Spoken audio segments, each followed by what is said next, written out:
Hi! What's up? What's up? Ako dito tuyong gabi. Lulutuin ko na kasi napansin na ng amo ko. Nakasabit lang kasi ito doon. Sinabit ko lang doon para tuyo siya, nahahanginan. So kanina, nagtanong yung amo ko, ano raw ba ito? Sabi ko, dahon ng taro. Yan siya guys, o tuyong-tuyo. Nakikita, naririnig nyo? O. Tuyong-tuyo siya. Itong dahon na to, galing pa to ng Pilipinas. Lahat ito dahon. Yung pinakatangkay niya, separate yon. Kaso, ano siya, sariwa pa, binalot nila sa plastic.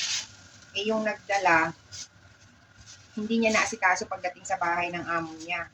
Hinayaan niya lang sa maleta. Siyempre, hindi pa gaanong tuyo yung tangkay, nag-moist yun. Ang nangyari, nung binigay sa akin, inaamag na, mabadkot na. Hindi na namin napakinabangan, pero itong dahon, okay siya. Kaya nilagay ko sa ganitong lalagyan, then nakahang lang siya dyan. Actually, pangalawang luto ko na to. So ngayon guys, huhugasan ko siya. Hugas. Isusok ko lang siya dyan. Tapos meron na akong pinapakulo ang pork. Hahaluan ko siya ng pork. May kanya-kanyang paraan ng pagluluto ng laing ha. Hindi ako expert, pero ito yung way ko. Para sa akin, madalian to. Basta umalis ang amo, magmimilagro. Diba? May kunting asin po siya. Tingnan natin hanggang matuyo. Tapos ngayon guys, meron naman akong mga ni-slice. Meron akong ginger. Ayan. Onion. At syempre, ang garlic. At hahaluan ko para yan ng mga sili-sili. Then, may dried na hamay. Kita nyo yung hamay dito, ang lalaki, no? Iba-ibang klase naman yung dried shrimp. Merong din maliliit nito. Meron ako dyan. Pero to ang inano ko. Ihahalo ko. So, yan ang ating ilalagay.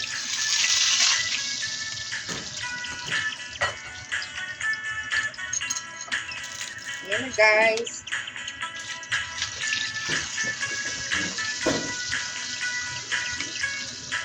Nagkitsaro na siya. Kupitin natin ito. Ngayon, lalagay na natin yung ating, unahin natin yung ating ginger.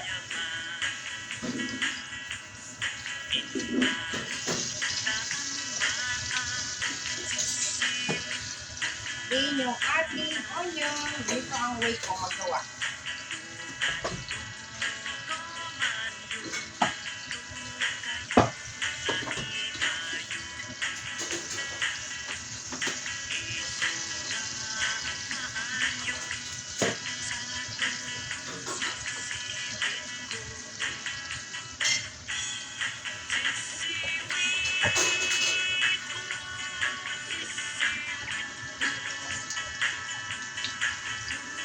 Then, lagay na natin yung ating garlic.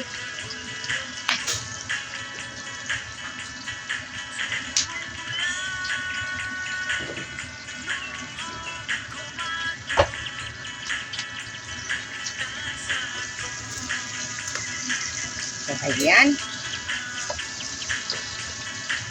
Actually guys, ang pagluto ng laing ay matakaw sa gata.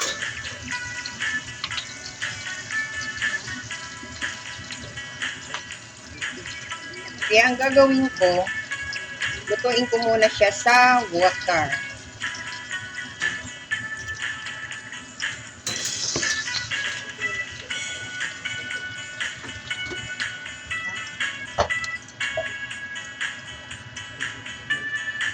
So yun guys, nilagyan ko ng tubig dahil lutuin ko muna siya sa tubig. Siyempre, lagyan natin ng paminta. Yan siya. I-absorb niya yan.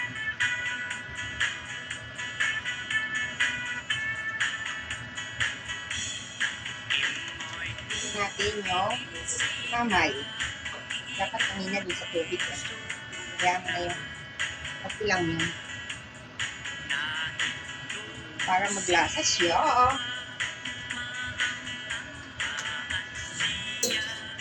Then, takpan natin guys. Actually guys, sabi nung kaibigan ko, wag ko daw lulutuin. Kasi hindi raw niya matitikman dahil hindi kami magkikita-kita bukas. Kasi iba ang lakad nila. Ipagod ako guys, sa totoo lang, masakit ang katawan ko. Dahil nga sa nag-work ako doon sa bahay ng anak ni amo. Pag dumarating ako dito sa gabi, talagang yung sakit ng katawan ko, yung paa ko, kasi iba ang work doon sa work dito. Dito, paupo-upo lang ako. Doon, talaga non-stop. Gabing-gabi na ako nakaka-uwi, nagtataksi ako. Kaya hindi na ako nakaka-attend ng premiere. Minsan sisilip ako, nagpapaandar. Tulog na. Ayun.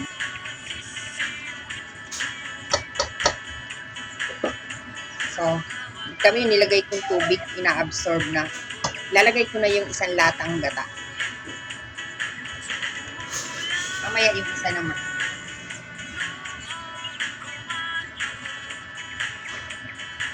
Pero tutubigan ko.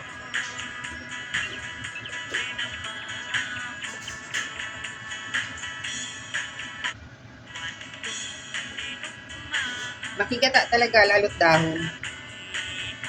Kaya bukas, mag-charge lang ako, then, uwi. Gusto ko magpahinga. Hanggang ngayon talaga masakit katawan ko, ang binti ko. Lula na talaga ako, masakit na katawan pag na-overwork. Lagay ko na kaya. Lagay na natin ito. Lagay na natin siya. Hindi ko naman siya pinat. So, ayan na guys, yung ating laing. Medyo okay na yung dahon, pero hindi pa siya okay. Hindi pa siya luto. Kailangan pa niya more kulo. Yan.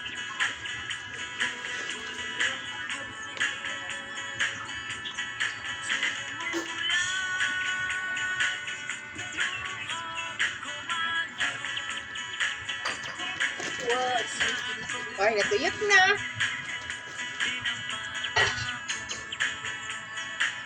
Ayan na siya guys. Ay, natuyot na. Talagang lalagay ko na yung isa pang lata ng gata.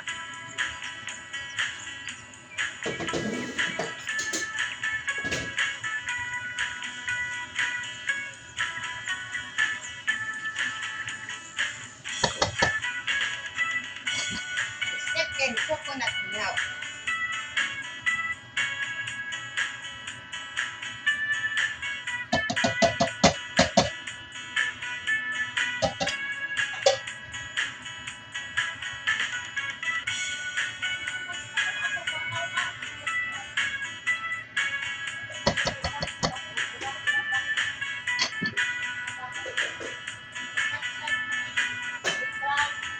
Ta-da!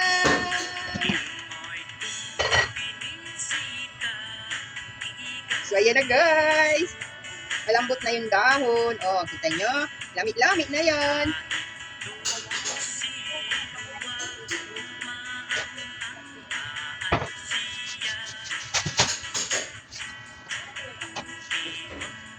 Mga di kulay.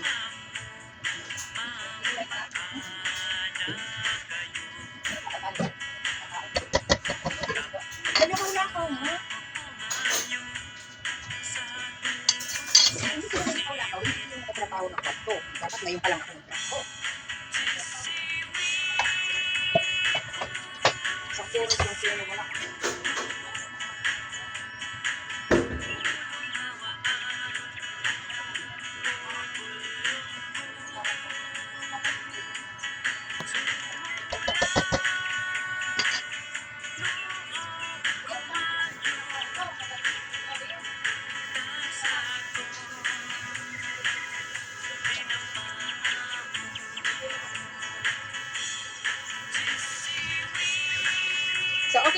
guys, lami-lami kaayo na yan. Lami-lami, babaunin. Ayan.